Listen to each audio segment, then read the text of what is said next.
The volcanic tremor beneath New Britain shook dust from the concrete ceiling as Admiral Kusaka pressed his pen to paper. February 19th, 1944. His bunker felt more like a tomb with each passing day. The words he scrawled could have meant execution if Tokyo discovered them. They're not fighting us anymore. They're choking us to death. Each fortress they ignore becomes another anchor pulling our empire underwater. Above ground, the familiar drone filled the tropical air. B-24s on their daily run, as predictable as the sunrise itself. The Americans had decided Rabaul wasn't worth the bloodshed. 100,000 Imperial troops sat trapped on this island. Japan's elite forces watched helplessly as enemy fleets sailed toward the homeland. Rabaul had been transformed into the Pacific's most formidable stronghold, the mightiest naval base south of Japan. Now it was being methodically strangled without a single landing craft hitting the beaches. What Kusaka witnessed filled him with deeper dread than any banzai charge or naval bombardment could ever inspire. This was warfare beyond Japanese comprehension. The Americans had abandoned the ancient rules of Bushido. They weren't seeking the glorious clash of armies. Instead, they were systematically dismantling the empire through calculated abandonment, converting strength into weakness, turning fortresses into graveyards. The calculus of defeat wasn't written in casualty reports, but in supply manifests that would never reach their destinations, in airstrips that would never again launch a Zero fighter, in soldiers who would perish not from enemy bullets, but from tropical disease, slow starvation, and crushing irrelevance. Imperial General Headquarters had conceived Japan's Pacific defense with elegant mathematical precision. Every island fortress would function as an unsinkable aircraft carrier. Each garrison would be a dagger pointed at the American advance. The enemy would be compelled to assault these positions. They would bleed themselves white against Japanese steel and samurai spirit. Lieutenant General Hideki Tojo had proclaimed in September 1943 the establishment of the Absolute National Defense Zone. This defensive perimeter encompassed the southern Sakhalin and Kuril Islands, the Bonin Islands, the Marianas, western New Guinea, Malaya, and Burma. Every strongpoint would be defended to the final breath. Every island would become an impregnable fortress. The Americans would pay in blood for every grain of sand. At Rabaul, General Hitoshi Imamura commanded 50,000 elite troops of the 8th Area Army. The harbor bristled with 367 anti-aircraft guns positioned throughout the complex. 5 operational airfields could launch hundreds of aircraft at any moment. The installation included Lakanai and Vulakanau, pre-war Australian strips. Rabaul had been operational since December 1942, with concrete runways and extensive maintenance facilities. Antobera was completed in August 1943.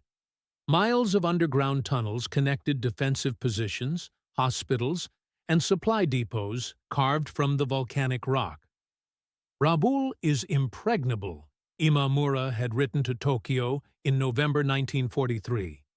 The Americans will shatter themselves against our defenses like waves against a seawall. Neither Imamura nor Imperial Headquarters understood that the Americans had no intention of providing them with their glorious battle. The revelation began in June 1943, disguised as Japanese victory. American forces landed on Woodlark and Kiriwina Islands on June 30th. Japanese commanders initially celebrated this development. These islands were barely defended outposts. The Americans were clearly too afraid to assault real Japanese positions. Captain Toshio Takahashi, intelligence officer at Rabaul, wrote in his analysis, "The enemy lacks the stomach for heavy combat. They nibble at the edges like mice afraid of the lion." But something about the pattern disturbed his military mind. The Americans weren't just selecting easy targets for propaganda victories. They were specifically choosing islands where they could construct airfields. Woodlark and Kiriwina were perfectly positioned to provide air cover for operations that had nothing whatsoever to do with attacking nearby Japanese strongholds. The unease grew when American forces invaded New Georgia on June 30, 1943. The Japanese had positioned 10,500 troops defending the island. They were centered around the vital airfield at Munda Point. Finally, a real battle was brewing. But after savage fighting that lasted until August, the Americans secured the airfield and then stopped. They didn't pursue the retreating Japanese forces into the jungle. They didn't attempt to clear the entire island of enemy presence. They simply built up Munda and moved on to their next target. Major Kenji Hatano survived the New Georgia campaign and reported to Rabaul, "The Americans fight differently than we expected. They take what they need and leave us the rest. It is as if we don't matter to them anymore." By November 1943, the pattern was becoming horrifyingly clear to Japanese observers. The American offensive, designated Operation Cartwheel, wasn't aimed at capturing Japanese bases through direct assault. It was aimed at making them completely irrelevant to the war's outcome. Admiral Mineichi Koga, Commander-in-Chief of the Combined Fleet, had responded to the Allied invasion of Bougainville by rushing carrier aircraft to Rabaul. On November 1, 1943, he transferred 173 carrier aircraft, 82 Zeros, 45 Type 99 dive bombers, 40 Type 97 torpedo bombers, and 6 reconnaissance planes. These aircraft came from the carriers Zuikaku, Shokaku, Zuiho, Junyo, Hayo, and Ryuho to reinforce Rabaul's defenses. These were Japan's last trained carrier pilots, the irreplaceable veterans who had attacked Pearl Harbor, who had savaged the British at Ceylon, who had fought at Midway. They were the sharp edge of Japanese naval aviation. Now they were committed to defending a base the Americans had already decided not to attack. The American response was swift and devastating beyond Japanese expectations. On November 5th, carrier aircraft from USS Saratoga and USS Princeton struck Rabaul. They heavily damaged 4 heavy cruisers and 2 light cruisers. On November 11th, they returned with Essex, Bunker Hill, and Independence. Most remaining warships were damaged in the assault. But what happened next began the psychological unraveling of Japanese commanders across the Pacific. The Americans didn't invade after their successful strikes. They didn't follow up their tactical advantage with ground forces. They simply sailed away after destroying 121 of the 173 carrier aircraft, along with 82 of 193 aircrew. Commander Yasuo Kuwahara, a Zero pilot who survived the November battles, wrote in a letter discovered after the war, "We won the engagement. We drove them off our base. So why does it feel like we lost everything? They damaged our ships, shot down our planes, and sailed away into the blue Pacific. We cannot chase them. We cannot strike back at their fleet. We can only wait for them to come again." Lieutenant Commander Toshikazu Omai, senior staff officer of the Southeast Area Fleet, began keeping meticulous records of what the bypass strategy meant in practical terms. His classified reports, captured after the war, provide a chilling mathematical progression of strategic strangulation. November 1943. Rabaul receives 30,000 tons of supplies monthly. Fuel reserves at 60% capacity. Ammunition adequate for 6 months of continuous combat operations. December 1943. Supply convoys increasingly difficult to maintain. American submarines sink 2 vessels for every one that arrives safely. Monthly deliveries down to 18,000 tons. January 1944. No surface vessels have reached Rabaul in 3 weeks. submarine delivery only. 2,000 tons this month. Fuel reserves at 30%. By February 1944, the Japanese High Command made the decision to stop provisioning Rabaul with fighters or bombers. They recognized the futility of reinforcing an isolated garrison that couldn't meaningfully contribute to the war effort. The mathematics were inexorable and brutal. Without supplies, even the mightiest fortress becomes nothing more than an elaborate prison. Captain Takayo Takagi, commanding a destroyer squadron at Rabaul, faced an impossible equation every morning. He had fuel for perhaps one major sortie. But where would he go? The Americans had taken the Admiralty Islands in February 1944. This completed Rabaul's encirclement. Every direction led to enemy-controlled waters. "We are a fleet that cannot sail," he wrote in his journal. "Warriors who cannot fight.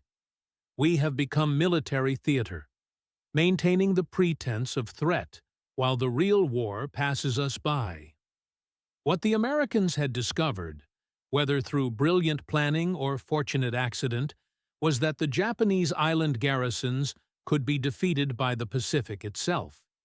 Each bypassed island became a green hell, where the jungle, disease, and starvation did the work of entire infantry divisions. Dr. Shigeaki Yamanouchi, chief medical officer at Rabaul, documented the slow dissolution of combat effectiveness through his medical reports. December 1943. Malaria cases increasing among the garrison. Medical supplies adequate. Quinine reserves for 4 months. Combat readiness at 85%. March 1944. 30% of garrison suffering from malaria, dengue fever, or dysentery. Quinine supplies exhausted. Using local bark substitutes with limited effectiveness. Combat readiness at 60%. June 1944. Malnutrition now the primary concern. Rice rations cut to 400 grams daily. Soldiers supplementing diet with jungle plants. Many toxic. 17 deaths from poisonous vegetation this month alone. Combat readiness at 40%. The Americans had turned time itself into a weapon of war. Every day that passed weakened the Japanese garrisons while American forces grew stronger. They were leaping from island to island, building airfields and ports, creating an infrastructure of victory. Meanwhile, Japanese strongholds rotted in tropical isolation. On Wake Island, bypassed since October 1943, Captain Shigematsu Sakaibara commanded approximately 4,000 Japanese troops. Once a vital refueling point for trans-Pacific flights, Wake had been transformed into a fortress. It bristled with coastal guns, anti-aircraft weapons, and underground bunkers. The Americans simply ignored its existence. Sakaibara would be promoted to Rear Admiral only in October 1944. By then, his command was already completely irrelevant to the war's outcome. Sakaibara's reports to Tokyo, transmitted by submarine-delivered radio parts, grew increasingly desperate over the months. November 1943, enemy carrier aircraft struck installations, awaiting invasion force, all positions manned and ready for assault. January 1944, no invasion materialized as expected. Enemy ships passed by weekly, beyond range of our coastal guns. Request instructions from headquarters. April 1944. Food situation critical. Fishing provides some relief, but insufficient for garrison needs. Many men showing signs of malnutrition. When will relief come? On Wolei Atoll in the Caroline Islands, 6,426 Japanese troops under Major General Katsumi Kitamura experienced similar abandonment. The Americans had seized nearby islands for airfield construction, but they left Wolei's garrison to wither and die slowly. Kitamura's diary, recovered after the war, chronicles the psychological disintegration of command. March 31, 1944. The enemy task force sailed past again today. Close enough to see through binoculars, but beyond reach of our guns. They don't even consider us worth destroying. May 15, 1944. Received radio message that all available forces are being concentrated for decisive battle. We are not included in these plans. We have become military orphans. August 2, 1944. Men have begun cultivating gardens for food. This is not warriors' work, but survival demands it. I fear we are becoming farmers, not soldiers. The American carrier raids that periodically struck bypassed bases served a purpose beyond military damage. They were psychological operations designed to remind the Japanese garrisons of their complete helplessness in the face of American naval power. At Truk, Japan's Gibraltar of the Pacific, approximately 27,000 troops and the Fourth Fleet had created what strategists considered an impregnable bastion. On February 17 and 18, 1944, during Operation Hailstone, the U.S. Navy's Fast Carrier Task Force conducted massive air raids. They destroyed over 250 aircraft, sank 2 light cruisers, 4 destroyers, and 32 merchant ships, totaling 200,000 tons. Over 4,500 Japanese personnel were killed. Vice Admiral Masami Kobayashi, commanding at Truk, experienced every commander's worst nightmare: complete irrelevance. His report to Combined Fleet Headquarters revealed the psychological impact. The American carriers appeared from nowhere. They struck with overwhelming force and vanished. We could not pursue them. We could not retaliate against their fleet. We could only endure and repair damage, knowing they will return when they choose. This is not warfare as we understand it. This is systematic torment. The pattern repeated across the Pacific with mathematical precision. Marcus Island, Palau, Yap. Each received attention from American carriers just often enough to prevent any coherent defense planning. Never enough to provide the honorable battle Japanese commanders craved with every fiber of their being. The fall of Saipan in July 1944 provided the most devastating proof of the island-hopping strategy's effectiveness. When American forces invaded on June 15, 1944, they brought overwhelming force to bear. Over 300,000 men in more than 500 ships participated in the assault. But what terrified Japanese strategists wasn't the successful assault on Saipan. It was all the fortresses they hadn't assaulted at all. Lieutenant General Yoshitsugu Saito, commanding the defense of Saipan, received his last situation report on July 6, 1944. This was before his final Banzai charge. The report catalogued the Empire's paralyzed forces across the Pacific.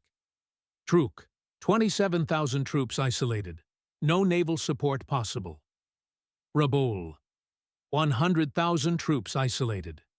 Reduced to growing vegetables for survival. Wake, 4,000 troops isolated. Surviving on fishing. Marcus, 4,000 troops isolated. Water shortage critical. Woliai, 6,426 troops isolated. Starvation imminent. Over 200,000 Japanese troops equipped with thousands of tons of ammunition sat helpless. They had hundreds of aircraft and elaborate fortifications. Yet, they could do nothing while the Americans drove toward Japan itself. These weren't casualties of war. They were worse than casualties. They were military assets, transformed into liabilities. When Lieutenant General Tadamichi Kuribayashi arrived at Iwo Jima in June 1944, he brought with him a revolutionary understanding. This understanding was born from watching the island-hopping campaign destroy Japanese defensive doctrine. He immediately recognized that Iwo Jima could not be held against American assault. The Americans will surely invade this Iwo Jima en route to the mainland of Japan, he wrote. The time of their assault will be very soon. Unlike his predecessors who planned for victory, Kuribayashi planned for the most effective defeat possible. He had studied what happened to bypassed garrisons. He understood the strategic calculus perfectly. Rather than establishing defenses on the beach to contest landings directly, he opted for defense in depth. He ordered construction of 18 kilometers of tunnels and 5,000 cave positions beneath the island. In a letter to his wife that would only be delivered after his death, Kuribayashi explained his strategy. "I do not fight to win. That is impossible. I fight to make the Americans pay such a price that they will think twice before invading Japan.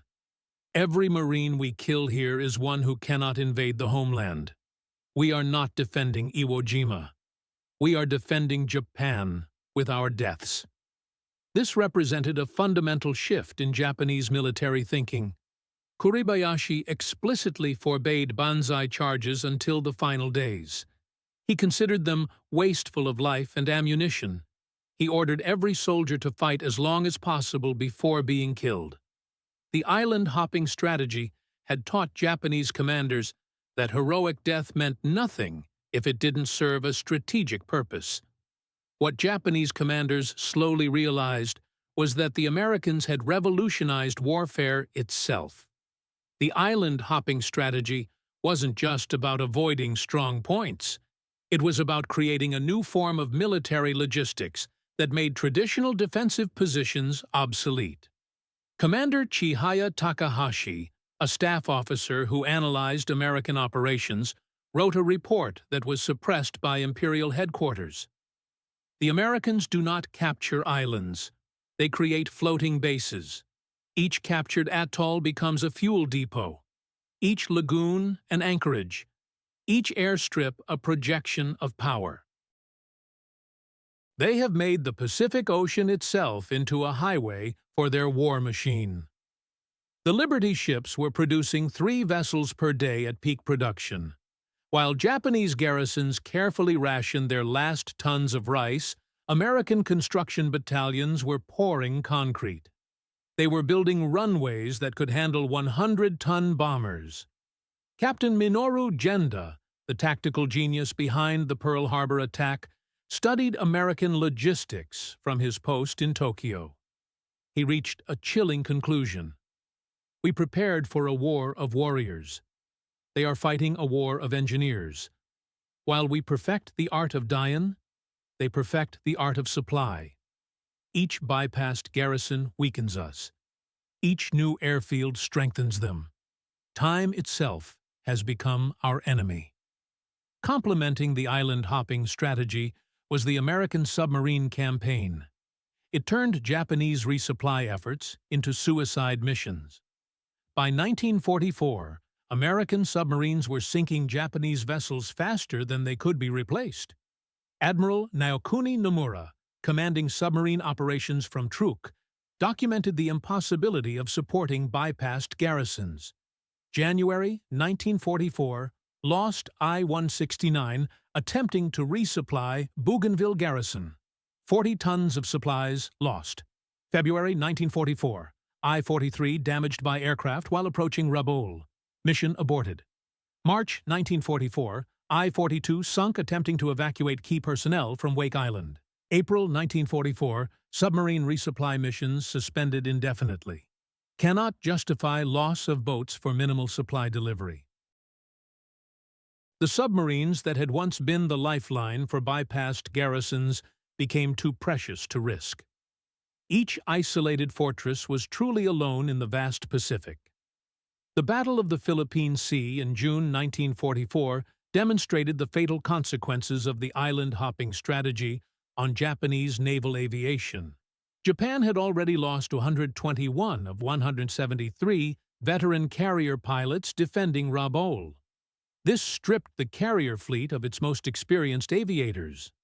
Vice Admiral Jisaburo Ozawa, commanding the mobile fleet, faced an impossible situation. His carriers were filled with inexperienced pilots. Many had less than 100 hours of flight time. The veteran instructors who should have trained them were dead or trapped on bypassed islands. The result was the Great Marianas Turkey Shoot on June 19, 1944.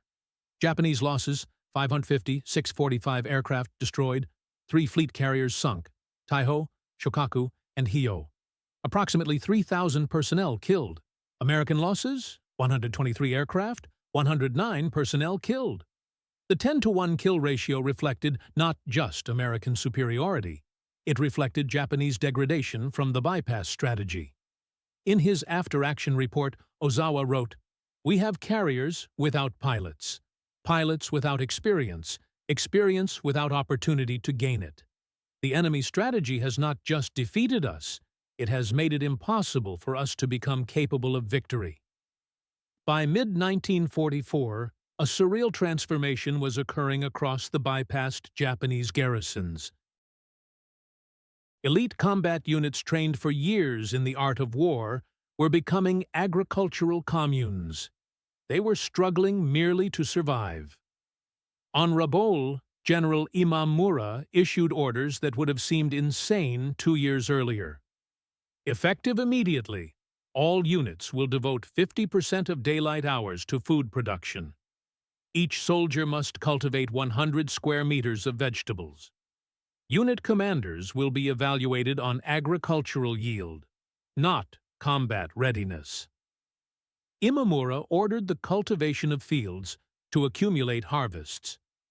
He recognized that the Americans had chosen to blockade rather than invade.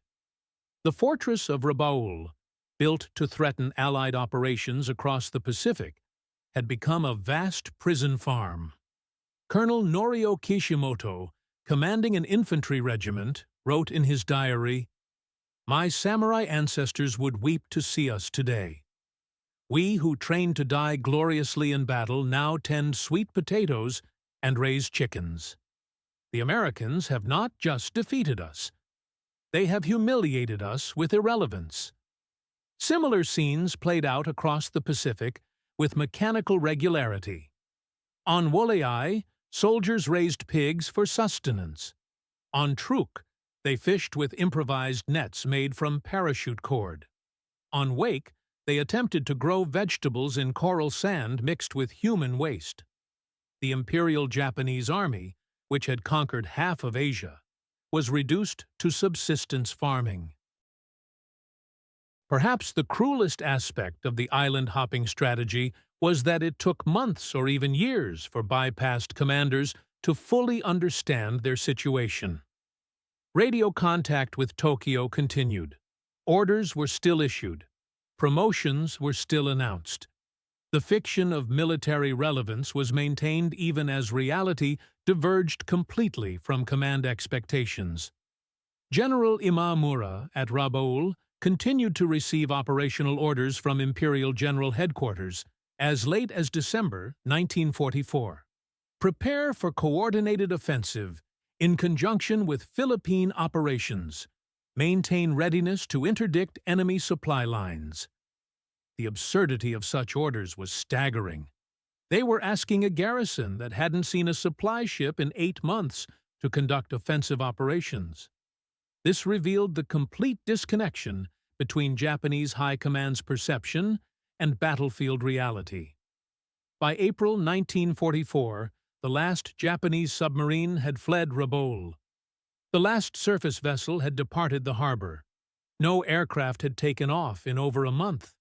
The fortress was completely isolated from the war it was supposed to be fighting. By early 1945, the bypass strategy evolved into its cruelest phase.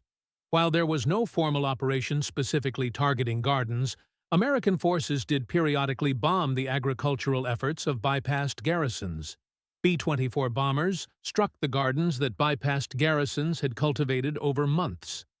Fighter sweeps machine-gunned fishing boats. Even the attempt to survive was systematically denied. Lieutenant Hiroshi Yamaguchi, agricultural officer at Wolaï, recorded, 6 months of work destroyed in 10 minutes. The corn we nursed from seeds. The vegetables we watered with our drinking rations, all burning. The Americans didn't bomb our gun positions or ammunition dumps. They bombed our food. They know exactly what they're doing to us. When Emperor Hirohito announced Japan's surrender on August 15, 1945, approximately 300,000 Japanese troops remained on bypassed islands. At Rabaul alone, 69,000 Japanese troops remained when Japan surrendered. These men had survived not through combat, but through cultivating gardens, fishing in coral lagoons, and slowly starving. The surrender created a surreal situation that defied military logic. Many bypassed garrisons didn't believe the surrender announcement. They were convinced it was American propaganda designed to weaken their resolve. Others, even believing the announcement, had no way to surrender. They were on islands with no American presence whatsoever. Colonel Masashi Yamamoto, on Mili Atoll in the Marshall Islands, faced this impossible dilemma. The war is over, but we have no one to surrender to. The Americans bypassed us so thoroughly they forgot we existed. We must wait for them to remember us. Some garrisons waited weeks or months before American forces arrived to accept their surrender. During this time, they existed in a strange limbo. No longer at war, but not yet at peace. Still maintaining military discipline while tending vegetable gardens. Admiral Chester Nimitz, architect of the Central Pacific Campaign, later reflected on the island-hopping strategy. We learned that the quickest way to defeat Japan was not to fight the Japanese. Every bypassed island represented thousands of soldiers we didn't have to kill. Tons of ammunition we didn't have to expend. American lives we didn't have to sacrifice. We turned their strength against them. General Douglas MacArthur, though initially resistant to bypassing major targets, eventually recognized the strategy's brilliance. This was particularly after the decision to bypass Rabaul saved enormous Allied casualties. But perhaps the most telling assessment came from Admiral Matomi Ugaki, Chief of Staff of the Combined Fleet. He wrote in his diary in February 1945, "The Americans have discovered the perfect strategy against the Japanese warrior spirit. They have made our courage irrelevant, our fortifications useless, our bushido meaningless. We prepared to die gloriously. They sentenced us to live shamefully. This is worse than defeat. This is erasure." The mathematics of the island-hopping strategy reveal its devastating effectiveness across the Pacific theater. Japanese forces bypassed Rabaul, 100,000 troops initially, 69,000 at surrender. Truk, approximately 27,000 troops. Waleai, 6,426 troops. 1,650 survived to surrender. Wake, 4,000 troops. Marcus, 4,000 troops. Various other garrisons, tens of thousands more. Total, an estimated 300,000 Japanese troops neutralized without major combat. Strategic success rate. Of the 26 major Japanese bases bypassed, none managed to significantly interfere with American operations after being isolated. The island-hopping strategy's greatest success wasn't military, but psychological. It shattered the fundamental assumptions of Japanese military doctrine that had been developed over centuries. Japanese strategy always aimed for decisive battle, where spiritual superiority would overcome material disadvantage. The Americans refused to provide that battle. Japan had spent decades fortifying Pacific Islands with concrete and steel. The Americans demonstrated that fortifications only matter if someone attacks them. Japanese military culture glorified death in combat as the highest honor. The Americans sentenced them to survival in irrelevance. Japanese doctrine held that superior will could overcome material disadvantage.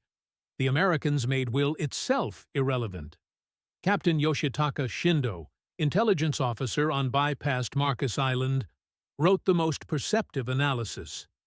"We were prepared for American strength. We were prepared for American technology. We were not prepared for American indifference. They have found the one thing the Japanese warrior cannot fight: being ignored. By late 1944, some Japanese commanders began to understand and adapt to the new reality. But it was too late to change the war's outcome. Lieutenant General Kuribayashi at Iwo Jima had studied the island-hopping campaign. He designed his defense accordingly. Not to win, but to make victory so costly that Americans would reconsider invading Japan. His approach represented complete innovation. No banzai charges, no attempts to hold the beaches, fighting from elaborate tunnel systems. This represented a complete rejection of traditional Japanese tactics. He had learned from the bypass strategy that the only value of a defensive position was the cost it could inflict on an attacker who chose to attack it. The defense extended the expected 5-day battle to 36 days. It inflicted nearly 26,000 American casualties, including 6,121 killed. General Holland Smith called Kuribayashi the most redoubtable of all Pacific adversaries. Similarly, the defense of Okinawa in 1945 showed Japanese adaptation to the lessons of island hopping. Instead of attempting to defeat the invasion, defenders sought to make it so costly that America would seek negotiated peace rather than invade Japan. The greatest irony of the island-hopping strategy was that it used Japan's own dedication against itself. Every bypassed garrison that refused to surrender became a victim of its own code. Every soldier who chose death over dishonor trapped himself. Every commander who followed orders to hold at all costs became a self-imposed prisoner. The Americans expected bypassed garrisons to quickly collapse once isolated, but many survived far longer than anticipated by cultivating gardens and working with local populations. This survival, which might have been seen as admirable resilience, instead prolonged their suffering and irrelevance. General Imamura, reflecting after the war, observed, "We trapped ourselves with our own code. Surrender was impossible. Retreat was forbidden. So we remained in place. The Americans didn't need to defeat us. We defeated ourselves by our inability to adapt to their strategy." For the bypassed garrisons, the war's end brought not relief but confusion. At Rabaul, General Imamura and Admiral Kusaka formally surrendered on September 6, 1945, aboard HMS Glory. But they were surrendering forces that hadn't been militarily relevant for over a year. Many smaller garrisons experienced even stranger endings. On Anadahan Island, 32 Japanese soldiers refused to believe the war had ended. They continued fighting against no one until 1951. They maintained military discipline. They conducted patrols. They prepared for an American invasion that had been canceled 6 years earlier. These holdouts represented the logical extreme of the bypass strategy's psychological impact. So thoroughly had their military purpose been negated that they couldn't conceive of a world where they simply didn't matter anymore. Beyond the strategic implications, the island-hopping strategy inflicted a uniquely cruel form of suffering on Japanese forces. Combat, however terrible, at least offered meaning: death in service of the emperor, sacrifice for the nation. The bypassed garrisons were denied even this cold comfort. Private Kazuo Sakamaki, stationed at Wolai, wrote, "We do not fear death. We fear meaninglessness. Every day we wake up, conduct military drills for battles that will never come, maintain weapons that will never fire, pretend we are soldiers when we are actually prisoners of our own making." The medical records from bypassed garrisons reveal the human toll in stark numbers. Malnutrition affected 80% of troops. Disease rates exceeded 60%. Psychological disorders were endemic throughout isolated commands. Suicide rates increased dramatically compared to combat units. The island-hopping strategy fundamentally changed warfare in ways that extended far beyond World War II. It demonstrated that controlling key geographic points didn't necessarily mean controlling a region. Traditional military thinking was completely overturned. The Americans proved you could control the Pacific while ignoring its strongest points. The strategy showed that superior supply lines and industrial capacity could negate any tactical advantage. Time became a weapon of war. By accelerating their own operations while slowing the enemy's, Americans turned the passage of time itself into a strategic advantage. Most importantly, it proved that psychological impact could exceed physical damage in determining victory. In 1965, 20 years after the war's end, former General Hitoshi Imamura published his memoirs. After his conviction for war crimes, he had built a replica of his prison cell in his garden. He lived there until his death in 1968, donating all proceeds from his writings to families of Allied prisoners who had died under his command. His assessment of the island-hopping strategy was both professional and deeply personal. We studied Napoleon, Clausewitz, Sun Tzu. We prepared for every form of warfare we could imagine. But the Americans created a new form we never imagined. Warfare by avoidance. Victory through irrelevance. They turned our greatest strength, our willingness to die for our positions, into our greatest weakness. At Rabaul, I commanded 100,000 of Japan's finest soldiers. We had ammunition for years of combat, fortifications that could withstand any assault, the will to fight to the last man. None of it mattered at all. The Americans sailed past us toward Japan, and we could only watch. We were an army of ghosts, haunting positions that no longer mattered, defending territory that had no value, waiting for battles that would never come. This was their genius. They made us defeat ourselves. Every day we held our positions. We weakened Japan. Every soldier growing vegetables at Rabaul was one not defending the homeland. We were not defeated. We were erased. Future military leaders should study the American island-hopping strategy, not for its tactical brilliance, but for its strategic revolution. It proved that the best way to defeat an enemy position is not to attack it, but to make it irrelevant. The best way to win a war is to redefine victory itself. We terrified ourselves with our own impotence. We had trained our entire lives for glorious death in combat. The Americans sentenced us to meaningless life in isolation. There is no warrior code that prepares you for irrelevance. We were warriors from an ancient tradition, fighting an enemy from the future. They did not defeat our strategy. They made strategy itself obsolete. This was the true terror of the island-hopping campaign. It showed us that everything we believed about warfare was wrong. The most poignant testament to the island-hopping strategy's psychological impact came from Lieutenant Hiroo Onoda.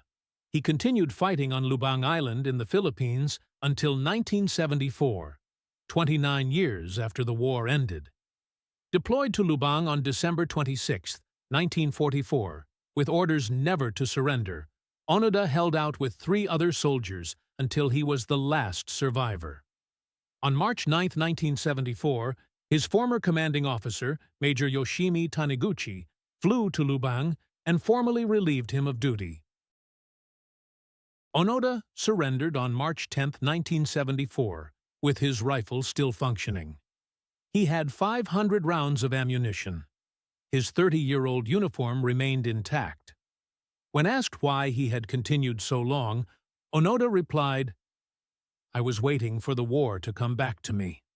I never imagined it would leave me behind forever." The Japanese were terrified by America's island-hopping strategy because it represented something worse than defeat. It represented meaninglessness itself. Every military tradition was turned against them. Every cultural value became a weakness. Every strategic assumption proved false. They had prepared for a war of warriors. They faced instead a war of engineers and logisticians who treated their island fortresses like obstacles to be driven around, not enemies to be fought. Approximately 300,000 Japanese troops on bypassed islands didn't just lose the war. They were written out of it entirely. While they maintained their positions, grew their gardens, and slowly starved, the war moved on without them. They were not conquered by force of arms. They were discarded like broken tools. They were not defeated in glorious battle. They were ignored like irrelevant obstacles.